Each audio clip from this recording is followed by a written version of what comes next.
For 15B, we have state representative candidates Jim Newberger as well as Carla, who are both here. We thank you for being willing to serve in this capacity if elected. And we will start with 2 minutes in terms of opening comments.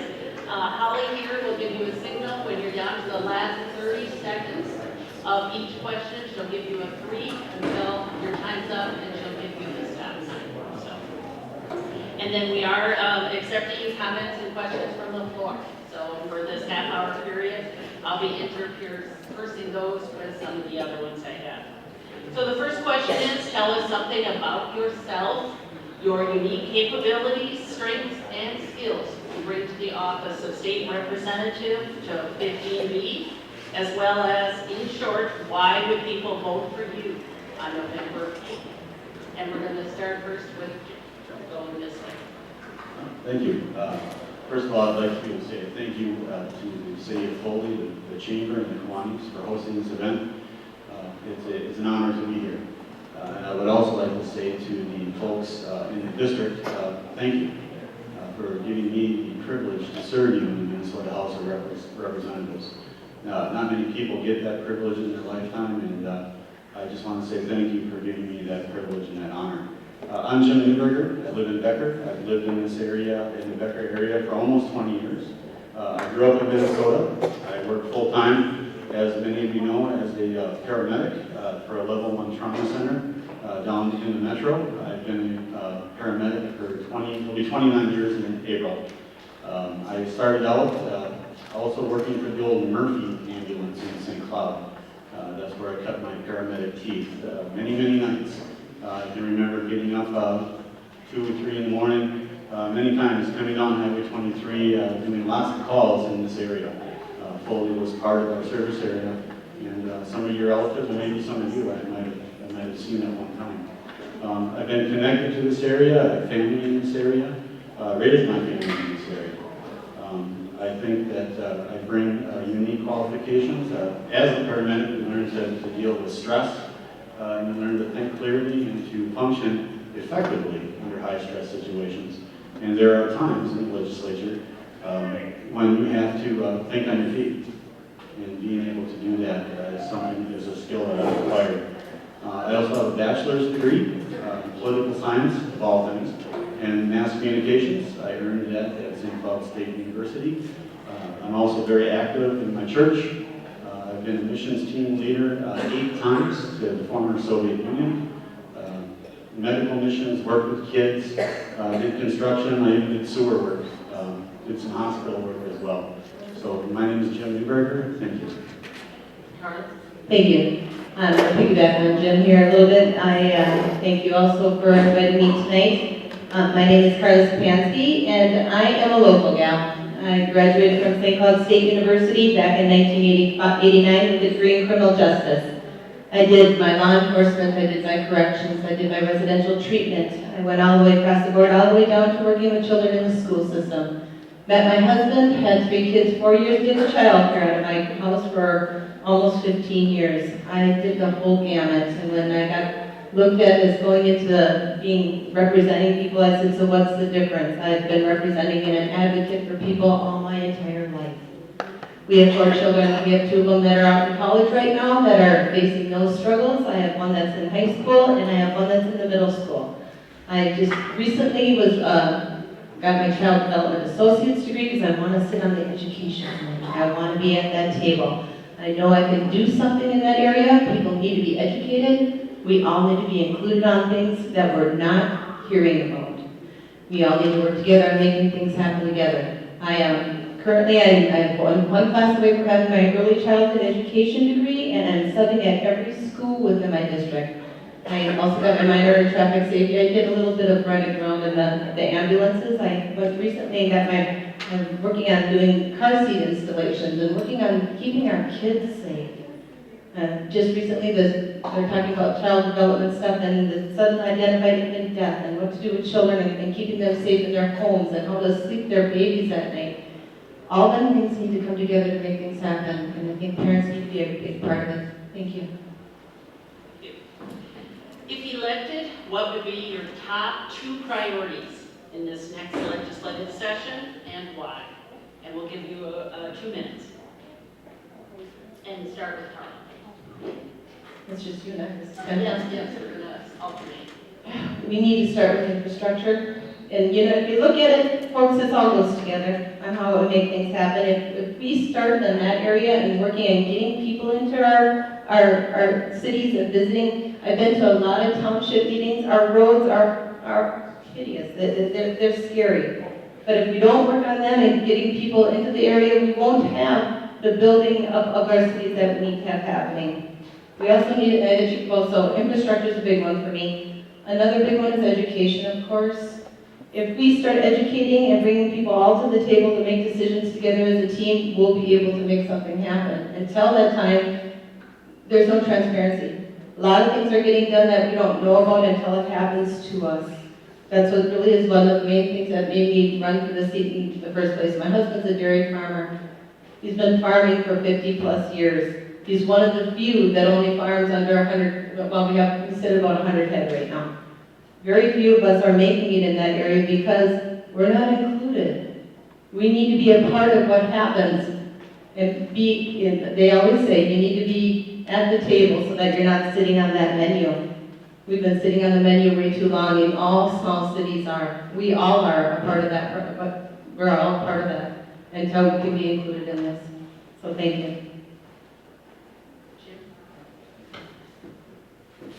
Go. I'm watching that timer over there. Well, that's a really good question. What my 2 top priorities would be. There's probably 10. But if I'm going to have to pick 2, get these out of the litter, number 1, I would say infrastructure, roads and bridges. We passed in the House, Minnesota House of Representatives, a very bipartisan bonding bill.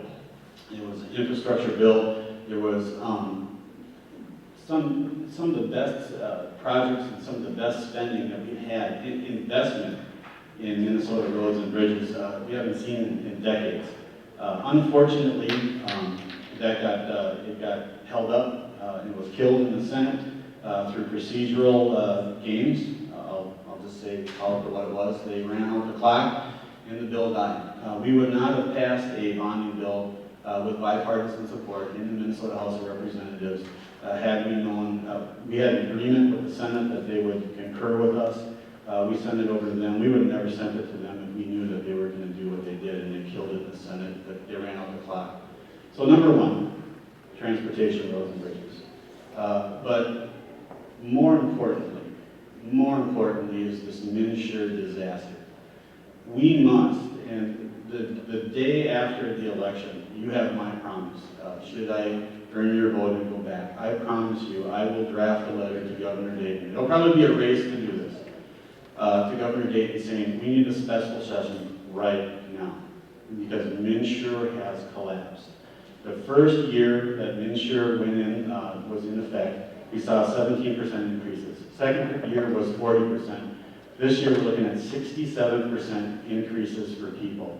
Not only that, but at least 100,000 Minnesotans are going to get kicked out. They're not going to get insurance. We are seeing people's insurance rates go up from $350 to almost $750 in just some cases. I'm over my time, but I would fix insurance. We'll start again with Jim. The question from the audience is, do you support bringing the North Star train to St. Cloud? Why and why not? And just one reminder, feel free to, for the audience, to submit questions. Raise your hand, both Bruce and Troy. We'll get them to me and we can ask them of the candidates. I do not support the public funding, the public subsidy for North Star. About 60% of every ride is paid for by you and me, the taxpayer. North Star is an incredible hole that the money just gets poured into.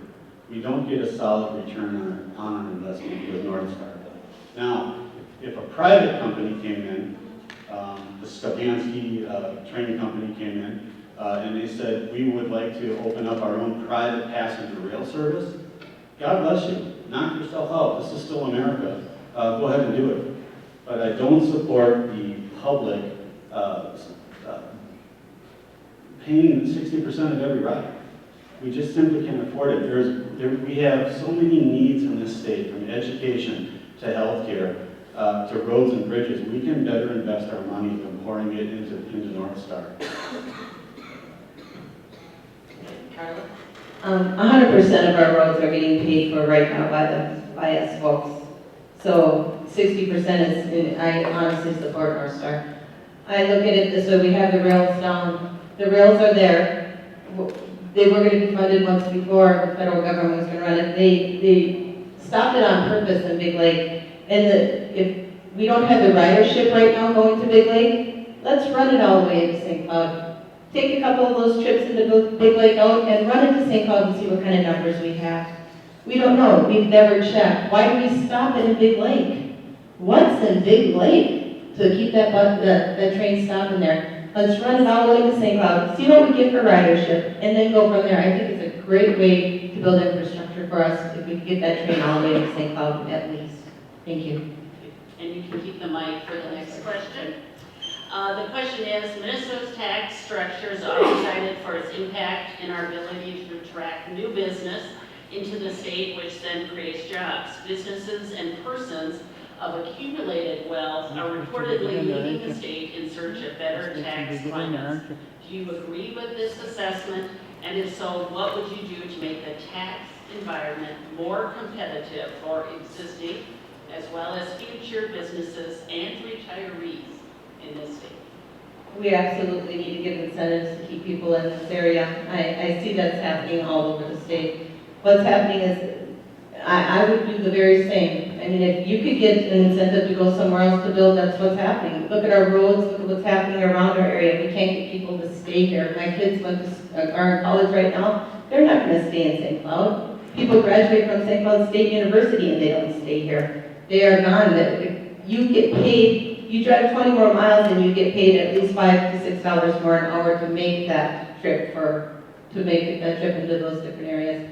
What would I do? We need to give incentives. We start attracting people. We need to build some businesses out here. We can't without our roads and our bridges and things worth pulling people back in for. People don't want to be here. We got to do something to change that. What's the second part of your question? I lost it. You had like 3 different questions there. Okay, how do you, let's see, do you agree with the assessment of persons of wealth leaving the state, and then how would you make the tax environment more competitive? I want people to stay in the state. I don't want them leaving the state because when they have big money needs to stay, and we need to invest locally.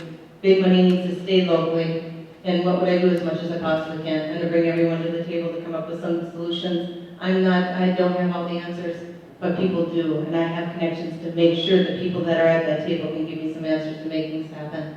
Thank you. I agree with the assessment that people are leaving our state. Minnesota has gone from being in the right around number 15 to number 4 for worst tax environments to be in. We need to make sure that the people that provide the jobs for all of us, all of our corporate leaders, all of our business leaders, all of our job providers, we need to make sure that there's an environment that they can stay here. Because if they stay here, then their money stays here. Driving these people out is not the solution. We had taken some really good steps in the last legislative session. One, we had a really aggressive tax bill, the omnibus tax bill. Chair Davids worked on that incessantly. And just one of the provisions in the tax bill was a complete repeal of the real estate tax. The first $100,000 of your commercial real estate tax value was to be exempt. That went across the board. Now, if you're Best Buy, that's not going to touch you much. But if you're a mom and pop grocery store, or if you've got a gas station, or if you're trying to make your business go in a small community like Foley, having the first $100,000 of your commercial property tax exempt value, that goes a long way. That means a lot for you as a job provider. Governor Dayton chose not to sign that bill. Let's take a run at that again. We can always improve our tax structure. 2013, we saw unprecedented tax increases hit the agricultural community really hard. One of the things that we saw was the tax on farm equipment repair. Some of you might have been impacted by that. We can do better and we will do better. Thank you, Jim. And you start again with the next question. You both addressed transportation, but this is asking in a little bit different way. The transportation infrastructure in our state continues to decline while legislature cannot seem to come to an agreeable solution for everyone. What is your best solution for ending the gridlock and getting transportation funded more adequately? 1 minute. Wow, we're going to solve that one in 1 minute. That's amazing. We made some really good steps in the right direction this last session. We had, again, I'm going to touch on our infrastructure transportation bonding bill. We had it was close to $500 million in road and bridge improvements across the state. It all got hung up because of Southwest Light Rail. Down in the metro, Senator Latz threw in an amendment at the last minute, and the whole thing got hung up. I propose that we take the bonding bill with all of the infrastructure improvements. It's right there in paper. We peel off the cover page and put a new page on it that says 2017, and we reintroduce it. That would bring an enormous cash infusion to our state, and it would get us on the right road to getting our roads and bridges fixed. Thank you. Carla? We need to get away from this gridlock altogether. We need to be able to get along across the table. People need to be starting to talk to each other. We have these two-party systems that they don't feel like they can talk to each other. That's what we first of all need to be able to do down there. I have a little bit of everything in me. I kind of sit across the table and I can actually talk to individuals that are Republicans like Jim here once in a while. I don't have an issue with that. I have a lot of my things, and if you look at my lit pieces, a lot of it is about being able to get along with everyone, and that's what needs to happen for everyone. How are we going to make that happen? We just got to do it. We can't be going into special sessions and trying to get things done there. We should have things done while we're in sessions. We shouldn't have to be blaming people after it happens and saying, well, it's all their fault. No, because it's our job when we're down there to get this job done. There's no reason we should be going into special session later when we have the time to get it done and running things the last minute to where they need to be signed into law. Thank you. You can start again then with the next question. And this one was mentioned briefly by one of you, but if you want to expand it. Recently, we have seen several insurance carriers leave the individual medical insurance market. The few that are offering coverage for 2017 have stated that they are putting on capacity limits as to the number of people they're insuring. What plans do you have to address and fix insurance carriers leaving and limiting coverage and the large increases in premiums for individuals and insured? As well as, if you could, I'll give you 2 minutes, if you could touch on Governor Dayton's proposal this past weekend to take some of the surplus and put it into this program. Sure, it would be nice to get that done, wouldn't it? If anyone's been suffering with this, as a dairy farmer's wife and small business owner, we have been struggling with this from day one. Back when we had to be independent, so we were paying $16,000 for our family because as dairy farmers to have insurance, and it just has been killing us, absolutely killing us. And then talking to small business owners, they can't even keep employees because they can't afford to have them because they have to offer insurance, and now this comes in the backside. It's a never-ending struggle. Why not use the surplus? It's sitting there. We're losing it every single day as it sits there. It has decreased as it sits, and nothing's getting done with it. So why not use it? It needs to be used for something. So. The health insurance crisis is upon us. And we said in 2013 when the Obamacare was put upon the state in the form of insured, when this all came about, we adamantly opposed it on the Republican Party. We said, we can't do this, don't go this direction. There were no Republican votes for Obamacare insured in Minnesota. And again, like I said, we saw the increases, we saw that what one party control can do to your state.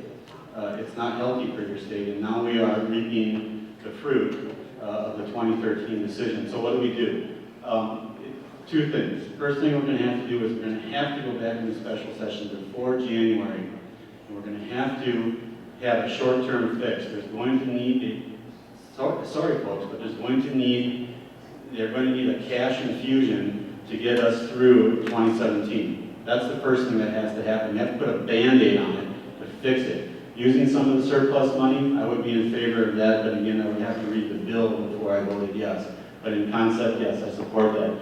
Then you take that year that you have 2017 next year, and you set some policy forward that would fix this problem. How do we fix it? We had a really good system 10 years ago. There was about 8% of our population were not insured, and they could have been had they gone through the steps to do so. We had a blanket policy, a catastrophic policy that would cover people.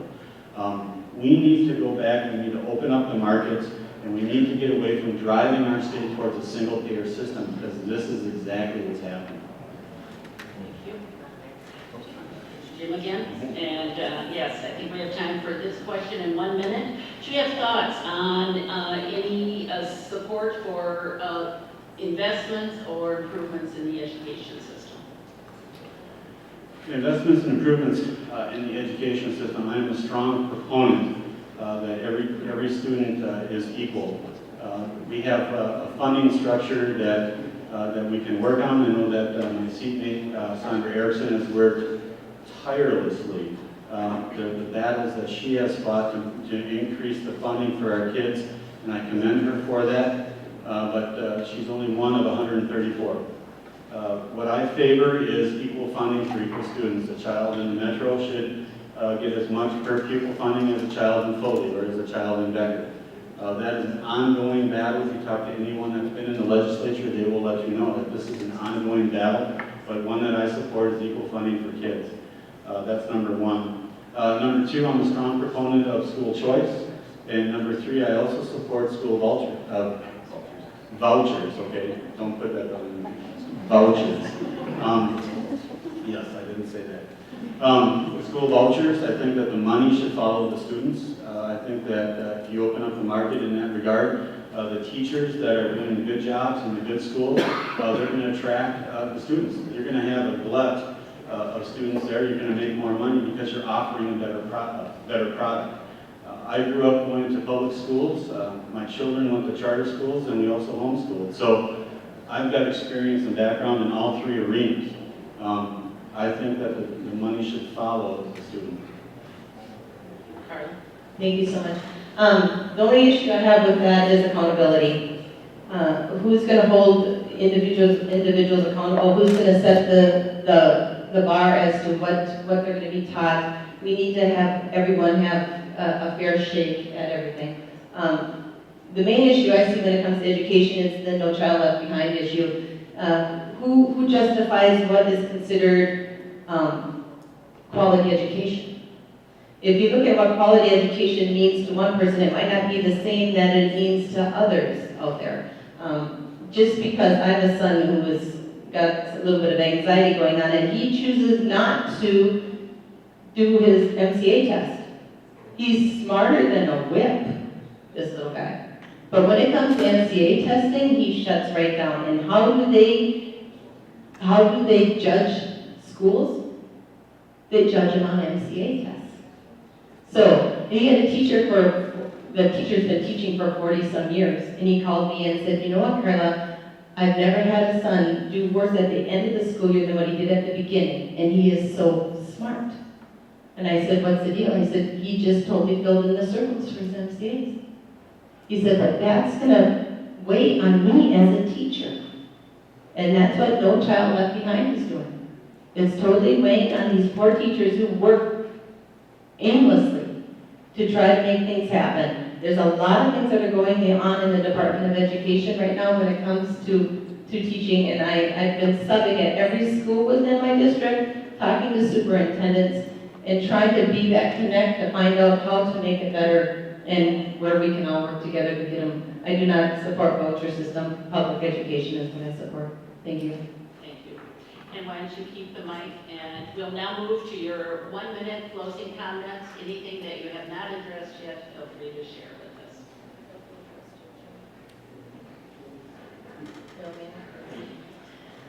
Well, I'm just going to do a quick recap. Again, my name is Carla Stefanski. I'm running against Jim here for that 15E seat, and I am just honored to be a part of this. I have been at several township meetings. I have been a part of my district all of my life almost. I grew up in Sartell, just across the river. Actually, O'Driscoll was in school with me, so I know this area. I know what it takes to be what it is to be a small business owner. I know what it is to work with little ones. I know how to be an advocate. I can talk to everyone about just about anything you want to talk to. I am an open door. What you see on my sleeve is what you get.